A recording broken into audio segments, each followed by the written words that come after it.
Kape. Ayan. Sana may kape din kayo dahil sa init ang pinag-uusapan dito dapat gising na gising ang diwa. Eto, laban ni Mikey Garcia versus Sandor Martin.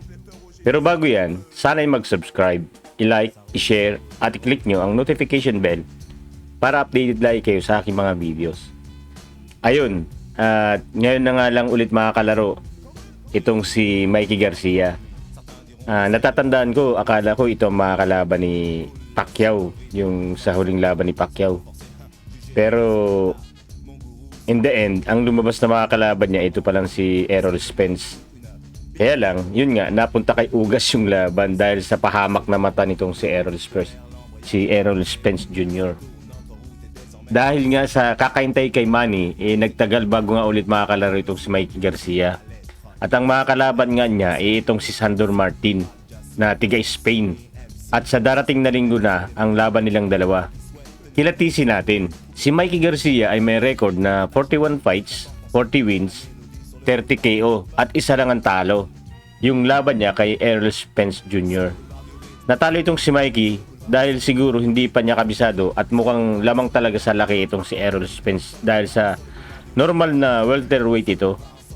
Samantalang ito naman si Mikey galing lang sa light welterweight 140 pounds. Ito namang record ni Sandor Martin medyo okay din dahil 40 fights, 38 wins, 13 KO at 2 talo. Kung titignan hindi masyadong malakas sumuntok itong si Martin dahil sa 13 lang ang na-knockout niya dun sa 38 na panalo. So mukhang sweet science to. Sa darating na linggo, sino kaya ang mananalo? Base sa record, dito ako kay Mikey dahil matagal ko na itong sinusundan. Ito naman kay Martin, hindi ko ito kilala na kung titignan ang record, halos sa Europe lahat ang laro. Dahil sa Europe ang laro at mga European ang kalaban, hindi ko rin kilala kung sino nakakalaban nitong si Martin. Ganun pa man, kay Mikey Garcia pa rin ako. So tignan natin ang darating na linggo kung sino nga ba ang mananalo sa kanila. Para magkaroon ng konting idea, tignan natin saglit ang huling laban nilang dalawa. Ayan.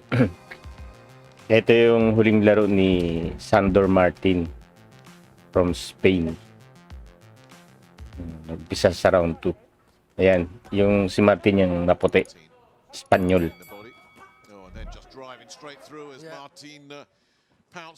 Kaliwete. Hindi ako nagkakamali, 5'7 ang height nito. Pero parang matangkad tignan, parang mga 5'9, 5'10 yung itsura. Totoo ko yung 5'7. Nakita ko sa record. Parang ang laki. Si Mikey, alam ko 5'6 lang yun eh. So pero pag titignan ko yung itsura dito ni Martin, ayun, tumama yung left straight sa ulo.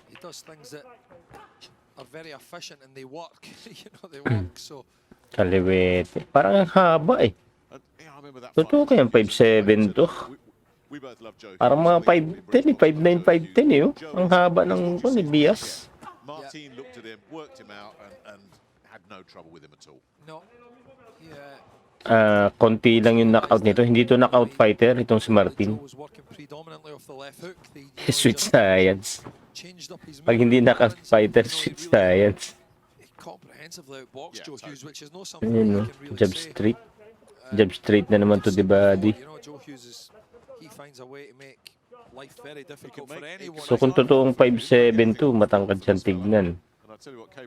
Ayan, nagbago ng posisyon yung kalaban. Nag-south po na rin.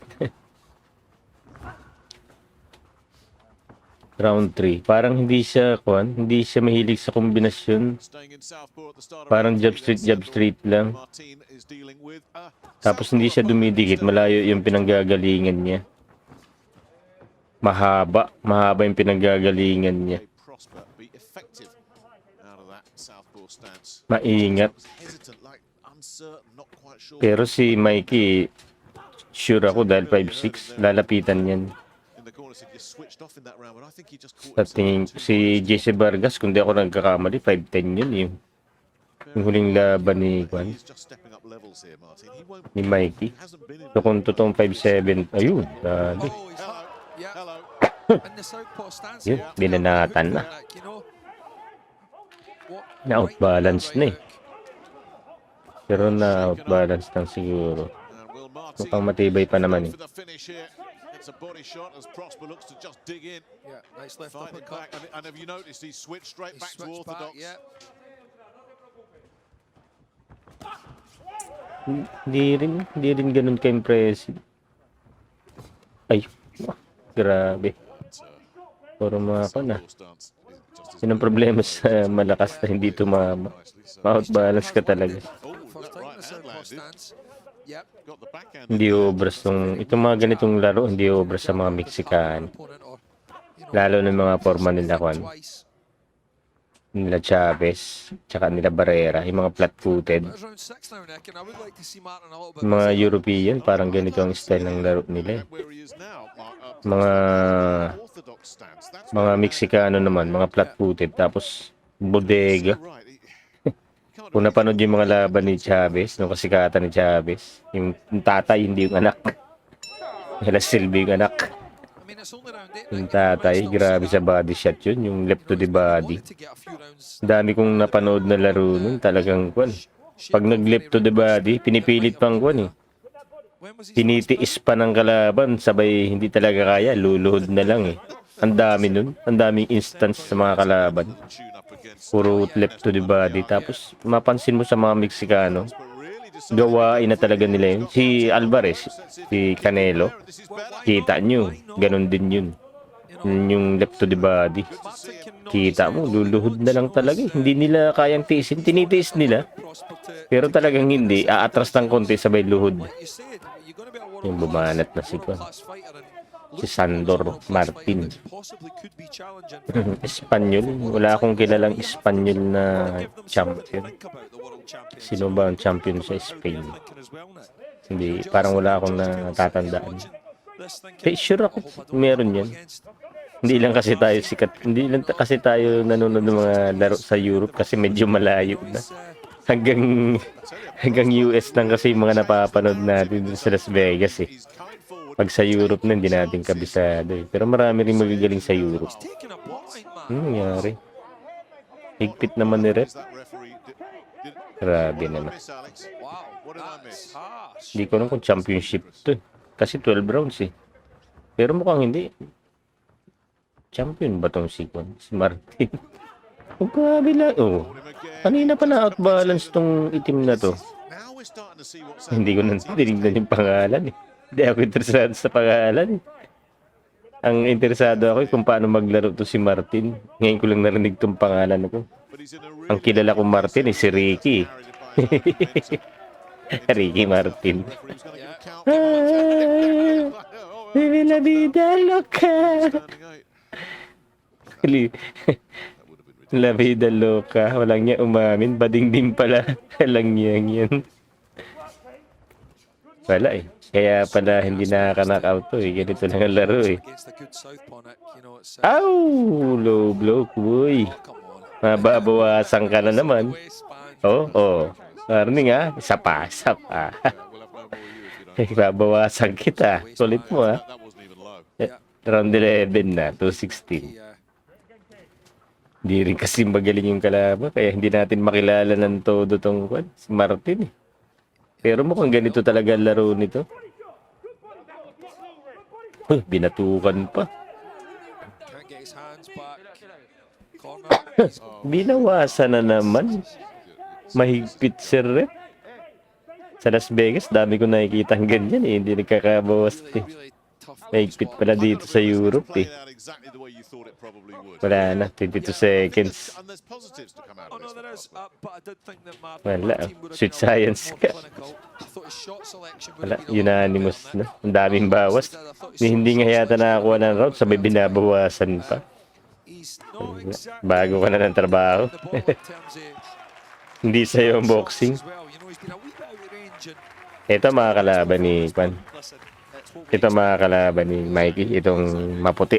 He measured up. So ayan. Prosper. Panoorin naman natin itong kay Mikey at sa GC Vargas. Kilala natin si GC Vargas, di ba? Ayan.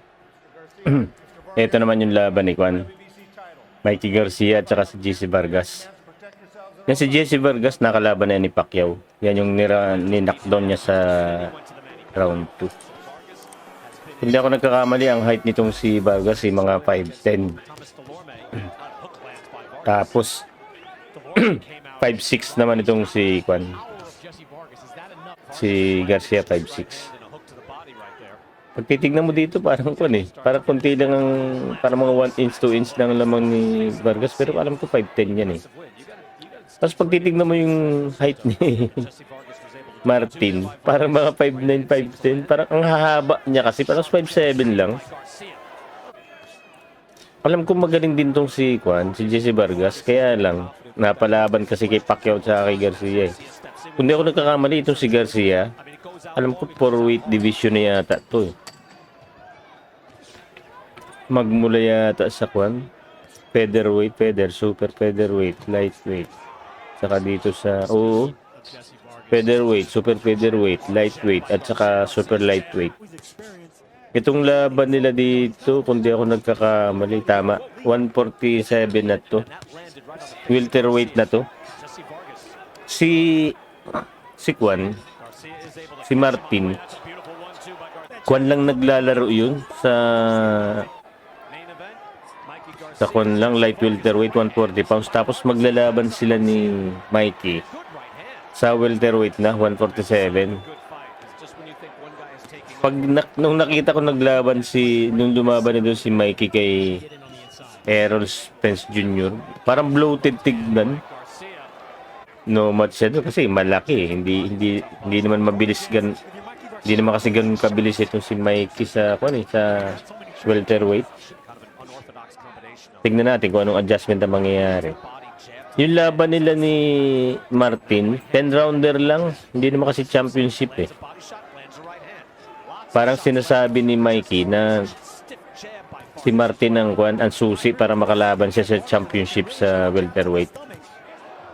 Ito yung gagawin ni Kwan, yung mga ganito. Pasugod ng pasugod kasi flat-footed tong si Kwan eh. Si Mikey. Ayun oh.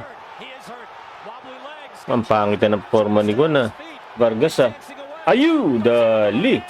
Round 5. Round 2 kay Pacquiao na dali to. Round 5 dito. So kung 147 tot na knockdown niya si Kwan, nakikipagsabayan kasi, tapos hindi naman magaling tumiming eh. Puro Garcia yung tumatama dun eh. Ayun, tinama. Ang galing kumuha ng Kwan. Ang ganda kumuha ng opening ni Kwan, ni Mikey. Puro 1-2 lang binibigay sa kanya, wala kang kombinasyon eh. Naalala ko tuloy si Kwan, yung featherweight na makakalaban eh. Magsayo, yung magaling sa kombinasyon. O yun, tama na naman. Grabe naman. Walang kadepensa tong Vargas na to. O, puro 1-2. Grabe, puro right straight. Grabe naman depensa. Nakababa kasing kaliwa eh. Nakababa. Pinagsasawang ka na sa kanan. Hindi ka pa nadala. Ayan. Ito, hindi naman kasi pwede kay Pacquiao yung ganyan. Kung natuloy maglaban si Pacquiao at saka to si Mike, hindi pwede kay Pacquiao yung ganun. Kaya lang, ang pangit ng laro ni Pacquiao kay Ugas eh. Tama lang yun, parang nagretiro. Yan ang pinakamagandang retiro kung tutusin. Kasi natatakot tayo kay Pacquiao na baka madamage siya ng todo kasi masyadong magagaling yung nakakalaban niya eh. Kumbaga, dapat mag-retire na siya eh. Tignan mo, nakababa na naman yung kaliwa.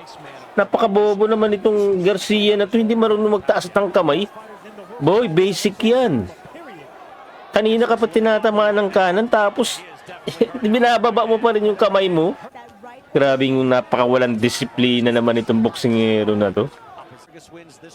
Ay, grabe. Pasok parehas yung 1-2. Wala. Masyadong matapang tong Jesse Vargas na to, hindi marunong mag-isip. Oh, puro kanan. Hindi ba niya, sinong coach nito? Hindi pa to tinuturuan? Oh, kanan na. Grabe naman to. Tatandaan ko tong Jesse Vargas na to. Grabe, walang kadepensa pala talaga to. Tumama yung kanan niya tsaka kaliwa. Mexicano parehas. Siguro gusto nila magbigay talaga ng magandang laban na. At tinataas pa yung kamay. Umaasa. Grabe naman. Ayan, nakita natin. Tingin ko pag yan ang ginawa ni Garcia kay Martin, mukhang magandang laban. Ayan, sana'y nagustuhan nyo. Marami pang video sa Nats Cafe channel. Kung meron kayong request tungkol sa basketball, boxing o MMA man, paki-comment na lang sa comment section at gawa natin ang paraan. Salamat, bye!